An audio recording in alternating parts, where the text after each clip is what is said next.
This is an amazing place that is filled with tons of old, historic, junked up cars, also some newer ones as well. Willkommen auf unserer aufregenden Entdeckungsreise. Nicht jeder kann sich ein Luxusauto leisten. Wenn Sie es können, können Sie mir gerne eins besorgen. Deshalb ist es fast unglaublich, wenn hochwertige, atemberaubende Fahrzeuge auf dem Müll landen. Aber es kommt vor. This is a 71 Duster that someone swapped the 4-speed into. Man sollte meinen, dass es die alten Schrottautos sind, die auf der Straße stehen. Doch auch einige der schönsten und leistungsstärksten Autos der Welt haben das gleiche Schicksal ereilt. Hätten wir die Möglichkeit, eines dieser Autos zu besitzen, würden wir es sicher nicht verstauben lassen. Hier sind einige der unglaublichsten verlassenen Autos, die jemals entdeckt wurden. Der Autofriedhof von Châtillon in Belgien. Ist es ein nicht enden wollender Stau oder die Folgen einer Apokalypse? Weder noch. Das ist der unheimliche Autofriedhof von Châtillon, Belgien, eine verborgene Fundgrube verlassener Fahrzeuge, von denen jedes seine eigene Geschichte hat. Dieser Autofriedhof, der sich fast 300 Meter entlang einer vergessenen Straße erstreckt, beherbergte einst rund 500 Autos, vom klassischen Volkswagen Käfer bis hin zu Überresten von Citroën 2 C-Vars aus der Mitte der 1960er Jahre. Eingebettet in einen dichten belgischen Wald entstand dieser Ort nach dem Weltkrieg, als amerikanische Soldaten, die ihre geliebten Autos nicht nach Hause transportieren konnten, sie vor ihrer Abreise hier ordnungsgemäß abstellten. Im Laufe der Zeit holte sich die Natur die Fahrzeuge zurück und fügte sie wie Relikte einer verlorenen Zeit in die Landschaft ein. Viele dieser Autos, zumeist aus amerikanischer Produktion, wurden dem Rost überlassen und boten so ein gespenstisch schönes Schauspiel. Ihr Geheimnis wurde noch größer, als eine nicht autorisierte Dokumentation Licht in ihre Existenz brachte und neugierige Entdecker und Sammler anlockte. Einige Fahrzeuge wurden als Ersatzteilspender verwendet, während andere entfernt und verschrottet wurden, sodass nur noch schwache Spuren ihres früheren Glanzes zu sehen sind. Wenn Sie neugierig geworden sind, können Sie auf Google Maps immer noch einen Blick auf diesen geisterhaften Autofriedhof erhaschen. Großer Eisenbahnfriedhof, Uyuni, Bolivien. Wer sich für Züge begeistert, sollte einen Besuch auf diesem Lokomotivenfriedhof auf jeden Fall auf seiner Bucketlist haben. Dieser Friedhof ist bis zum Rand mit so vielen Zügen gefüllt. Es scheint, als ob fast alle Züge Südamerikas hierher gebracht wurden. Sie leben jetzt in ihrem neuen Zuhause 3 Kilometer außerhalb des Bahnhofs von Uyuni in Bolivien. Diese toten und verlassenen Züge sind buchstäblich dem Verfall preisgegeben. Die ausgehöhlten Karosserien sind mit Rost übersät und werden unter der Hitze der Sonne immer brüchiger. Wären sie irgendwo anders auf der Welt ausgesetzt worden, hätten sie vielleicht eine bessere Chance gehabt, intakt zu bleiben. Aber leider haben die Salzfenster, die über diese verlassenen Biester wehen, dazu geführt, dass sie schnell erodieren. Es ist sicherlich eine sehr ernste Situation, vor allem für die Eisenbahnfans, die sie mit Verzweiflung betrachten müssen. Mit über 100 einzigartigen Zügen, von denen viele aus dem Großbritannien des frühen 20. Jahrhunderts stammen, gibt es hier eine Menge Abfall. Diese leeren Leinwände stehen unbeaufsichtigt herum und sind leider anfällig für Vandalismus und Graffiti geworden. SS Airfield Schiffswrack, Sydney, Australien. Dieses Schiffswrack sieht aus wie eine verlassene, schwimmende Insel. Die 102 Jahre alte SS Airfield ist eines der größten Fahrzeuge, da in Sydney, Australien, dem langsamen Verfall überlassen wurden. Die Einheimischen halten das verlassene Schiff für einen schwimmenden Wald, und das ist es auch.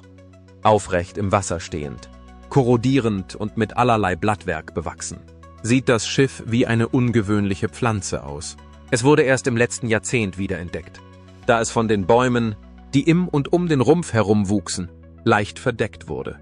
Seitdem ist es zu einer Touristenattraktion geworden und kann kostenlos besichtigt werden. Das offiziell als Coramul bekannte Dampfschiff wiegt 1140 Tonnen.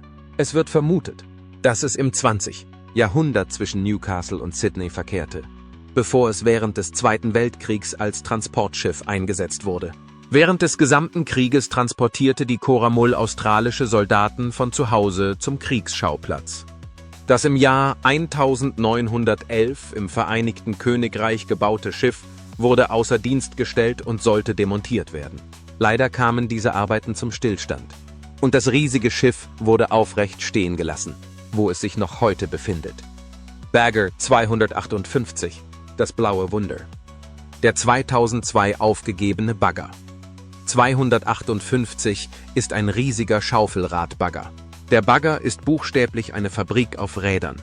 171,5 Meter lang, 50 Meter hoch und wiegt satte 3850 Tonnen. Der Bagger wurde von der Schwermaschinenbaufirma Lauchhammer gebaut. Er sieht aus wie ein Panzer und fährt auch so, mit einer Geschwindigkeit von nur 6 Metern pro Minute. Allein diese Tatsache lässt erahnen, wie groß dieses Fahrzeug ist und wie viel Energie es braucht, um in Fahrt zu kommen. Der Bagger 258 wurde erstmals 1964 in Ostdeutschland eingesetzt. Er gehörte zu einer Reihe von Maschinen, die zur Unterstützung intensiver Bergbauarbeiten gebaut wurden. Er wurde vor allem für den Abbau von Materialien wie Kohle eingesetzt, wobei 10 Schaufeln jede Art von Aushubarbeit erleichtern. Die Klingen waren so riesig, dass sie sich mit einer Bewegung bis zu 15 Meter tief in die Erdkruste schneiden konnten. Aber das ist noch nicht alles. Die Schaufeln des Baggers sind dafür ausgelegt, eine Masse von 1500 Quadratmetern auf einmal zu bewegen. Das ist eine gewaltige Schaufel. Als der Bagger zu altern begann, wurde er aufgegeben. Da die Kosten für den Transport oder die Demontage zu hoch waren, wurde sie in einen Solarpark in einem Gebiet integriert, das neu bepflanzt und saniert worden war. Sie gilt heute als die größte Maschine, die jemals auf der Welt stillgelegt wurde. Sehen Sie es sich selbst an. Es ist ein wirklich beeindruckender Anblick. 1947 Frankenstein Buick Hearse. Dieser fabelhafte alte Leichenwagen wurde zum Sterben auf einem Feld in Griechenland zurückgelassen. Von seinen Vorbesitzern im Stich gelassen. Rostet er einfach vor sich hin. Der 1947 in Michigan gebaute und hergestellte Buick Roadmaster Kombi wurde nach Übersee verschifft. An seinem Bestimmungsort angekommen, wurde der Wagen in einen Leichenwagen umgebaut und einem neuen Zweck zugeführt. Der Umbau war einfach und erforderte lediglich, dass die hinteren Beifahrersitze entfernt und durch eine Sarghalterung ersetzt wurden. Auch das Äußere wurde mit einer Reihe von breiten Fenstern umgestaltet, um den Zuschauern einen Blick auf den Inhalt des Buick zu ermöglichen. Dieser Wagen erhielt den Namen Frankenstein, weil die Heckflossen eines Chevrolet Bel Air von 1956 NFC an ihm angebracht wurden, mit seinen goldenen Engeln, die über der Heckklappe sitzen, und den Metallverkleidungen ist dieser Wagen ein wahrer Augenschmaus. Glücklicherweise wurde der Buick nun vom Friedhof gerettet und wird nun restauriert. Er wurde mit einem Mercedes-Benz-Motor ausgestattet, erhielt Rückleuchten und eine Stoßstange von Chevrolet aus dem Jahr 1956 und kann nun gekauft werden. Obwohl der Buick Roadmaster 8 eher ein Hybrid als das Original ist, hat er eine lange Geschichte und kann weltweit verschickt werden. MS World Discoverer. Die meisten Schiffe haben eine Geschichte zu erzählen, vor allem, wenn sie bis auf ihren Kern zerlegt und praktisch aufgegeben wurden. Es gibt nichts Besseres als das komplizierte Design und die Gedanken daran, wie es sein früheres Leben gelebt hat. Die MS World Discoverer ist genau das, ein erstaunliches, verlassenes Fahrzeug. Es war einst ein luxuriöses Kreuzfahrtschiff, das 1974 von Schitschau Unterwässer in Deutschland entworfen und gebaut wurde. Dieses berühmte Kreuzfahrtschiff hat seine ganz eigene Geschichte zu erzählen, bis zu dem Punkt, an dem es begann, Wasser zu tragen. Die MS World Discoverer ist heute ein riesiges Wrack, das friedlich über den Gewässern der Roderick Bay auf den Nigella-Inseln treibt. Das Schiff gehörte dem dänischen Unternehmen Bever Cruises und stach 1974 in See. 2 Jahre später wurde es von Adventure Cruises Incorporated übernommen, die es in MS World Discoverer umbenannte. Unter seinem neuen Besitzer erlebte das Schiff viele Abenteuer in verschiedenen Gebieten, darunter die Antarktis, Chile und Argentinien. Dan, am 30. April 2000, bedeutete ein Notsignal das Ende für das angeschlagene Schiff. Es war auf ein großes, nicht kartiertes Riff in der Sandfly-Passage auf den Salomonen aufgelaufen. Das Schiff drehte sich in einem 20-Grad-Winkel, als es auf das Riff auflief und verursachte ein Vakuum, um nicht zu sinken. Nach dem Aufprall auf das Riff fand eine Unterwasseruntersuchung statt.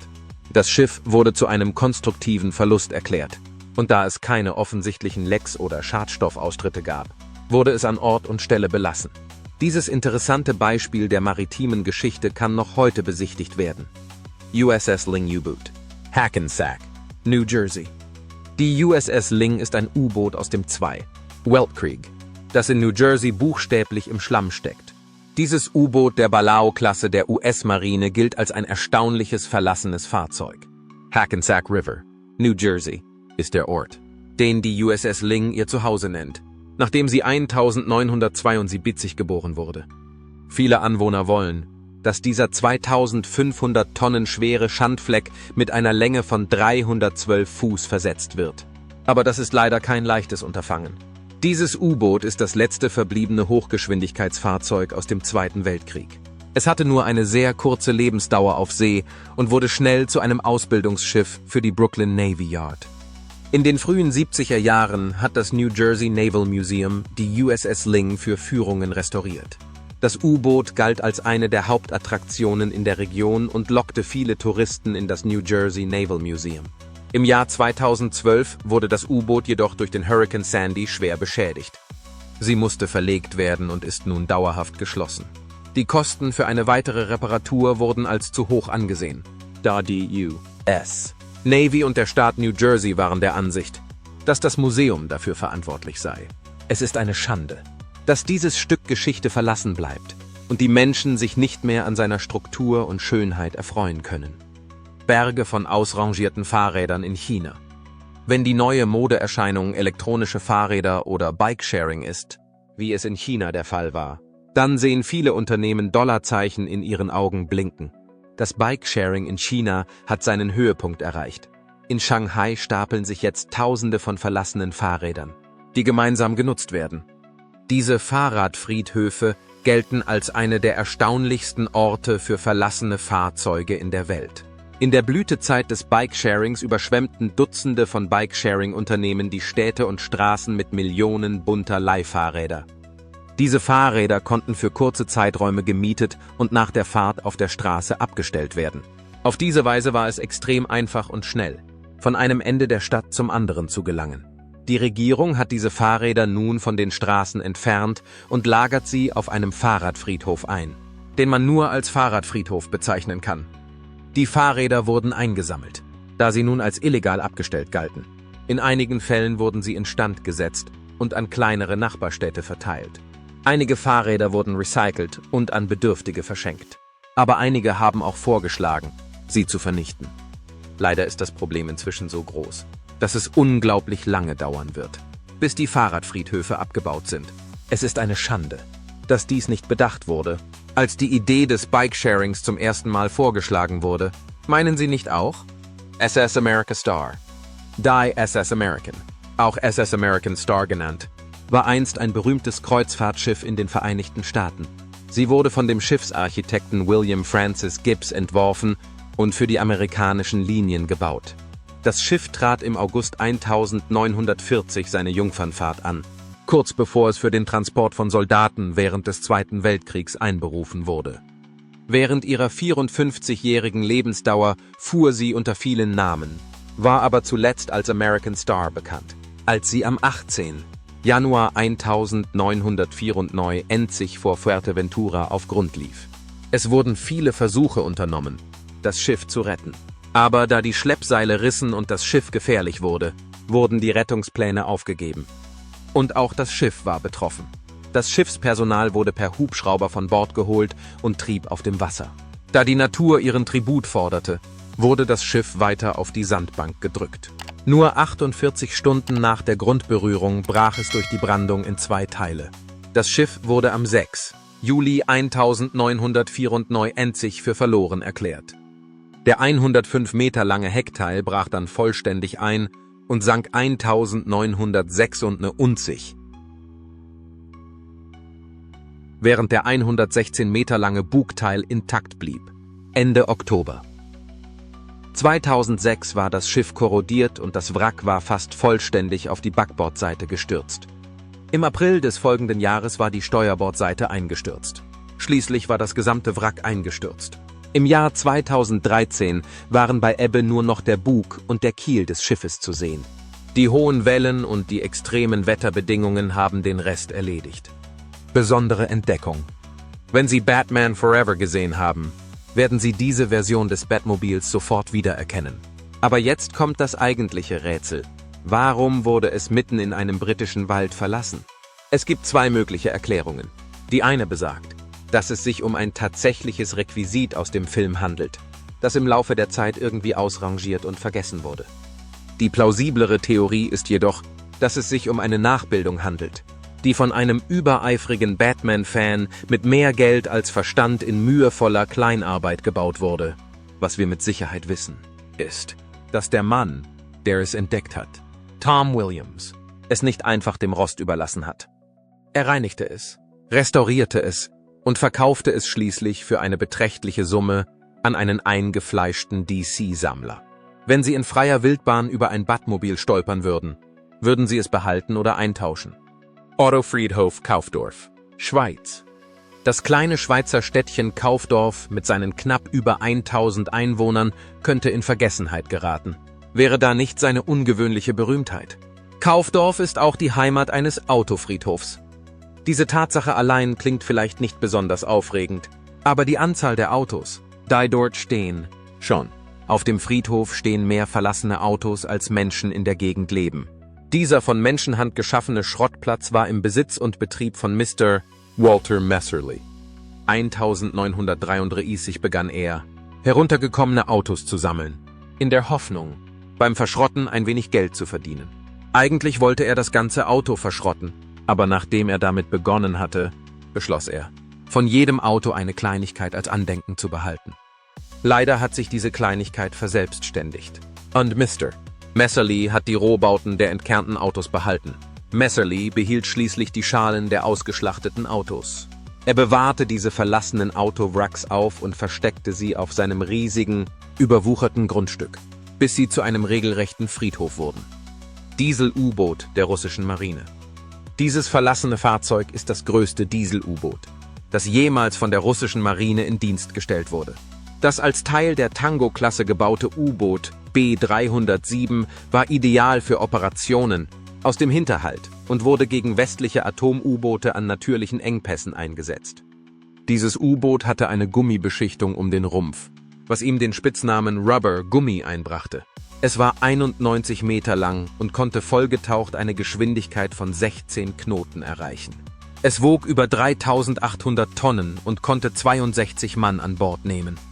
Nachdem die baltische Flotte das U-Boot B-307 aus dem Verkehr gezogen hatte, wurde es an Land geborgen, in der Erwartung, dass es in Kronstadt verschrottet werden würde. Damals wurde es zu einer faszinierenden Attraktion, die Menschen von nah und fern anzog, um es zu besichtigen. Es gab sogar einige russische Komödien, die um das U-Boot herumspielten. Während seiner Zeit an Land fiel eines Winters Schnee und trug das U-Boot vor die Küste. 2 Schlepper versuchten in den folgenden Stunden, es zu bergen. Leider blieben sie im Eis stecken. So wurde das U-Boot zurück an Land gebracht und abgestützt. Seitdem ist es nicht mehr in der Lage, wieder ins Wasser zurückzukehren. Es liegt also verlassen da. Beriev BE-6 Wasserflugzeug. 123 Beriev. Die BE-6 Wasserflugzeuge wurden vom sowjetischen Beriev OKB gebaut. Diese Flugzeuge konnten mit sehr geringem Aufwand und geringen Mitteln eine Vielzahl von Aufgaben erfüllen. Sie wurden für weitreichende Seeaufklärung, Küsten- und Versorgungspatrouillen, Bombenangriffe, Minenlegung und Transporteinsätze eingesetzt. Ob Meer oder Himmel, diese kleinen Schönheiten kann man überall hin mitnehmen. Aber egal, wie nützlich sie sind. Es gibt immer mindestens eine, die zurückgelassen wird, wenn sie nicht mehr gebraucht wird. Dieses befindet sich in der Stadt Murny in der Ukraine und wurde in ein Denkmal umgewandelt. Das Wasserflugzeug, das in der Zeit eingefroren und sich selbst überlassen wurde, galt als verlassen, bevor es umgebaut wurde. Hoffen wir, dass der ursprüngliche Besitzer nicht zurückkommt und es in seinem neuen Zustand vorfindet. Versunkene Curtiss C-46 Commando. Dieses nächste verlassene Fahrzeug, das vom Himmel gefallen und unter Wasser gelandet ist, wäre nur sehr schwer zu bergen gewesen. In der Nähe von Norman's Cay, einer kleinen Insel vor der Küste der Bahamas, liegt eine verrostete Curtiss C-46 Commando. Dieses kleine zweimotorige Transportflugzeug wurde von den United States Army Air Forces als Transportflugzeug eingesetzt. Seine Konstruktion basierte auf dem Design des Curtiss CW-20 Flugzeugs, das für große Höhen unter Druck ausgelegt war. Frühe Presseberichte gaben diesem Flugzeug den einzigartigen Namen Condor 3.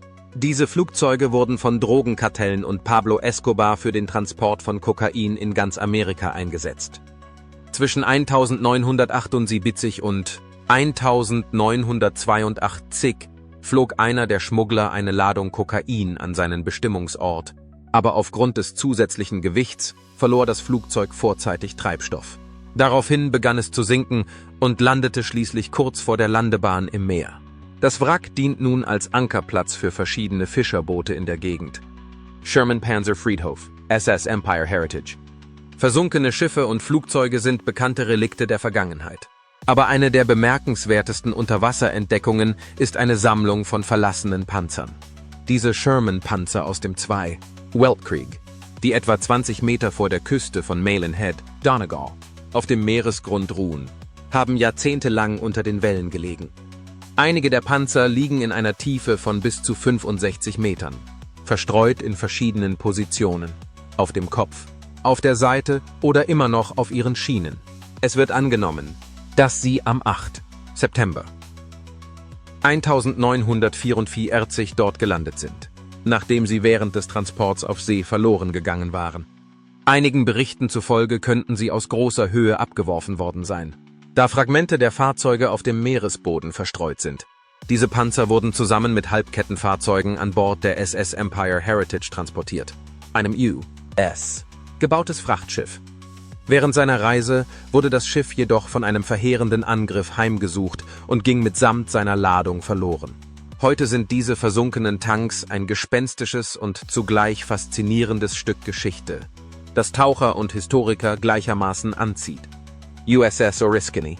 Die USS Oriskany diente jahrzehntelang, bevor sie als künstliches Riff unter der Meeresoberfläche ihre letzte Ruhestätte fand.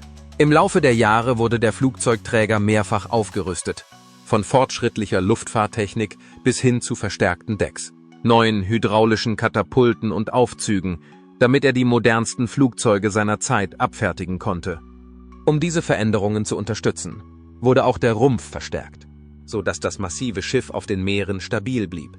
Die USS Oriskany, benannt nach einer historischen Schlacht aus dem amerikanischen Unabhängigkeitskrieg, hat ein reiches Erbe. Das 1946 vom Stapel gelaufene Schiff spielte eine entscheidende Rolle im Pazifik und erhielt 2 Battlestars für seinen Einsatz im Koreakrieg und 5 weitere für seine Verdienste im Vietnamkrieg.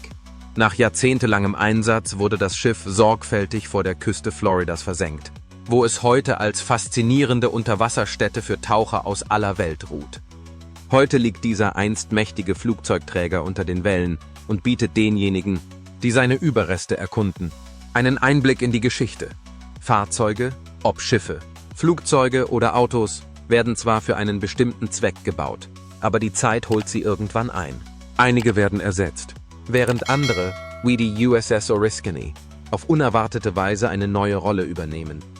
Wenn Sie diese Geschichten über verlassene Fahrzeuge faszinierend fanden, vergessen Sie nicht, den Gefällt-mir-Button zu drücken und den Kanal zu abonnieren, damit Sie unsere nächsten spannenden Inhalte nicht verpassen. Schalten Sie die Benachrichtigungsglocke ein, um Updates zu erhalten, sobald wir ein neues Video veröffentlichen. Vielen Dank fürs Zuschauen und bis zum nächsten Abenteuer.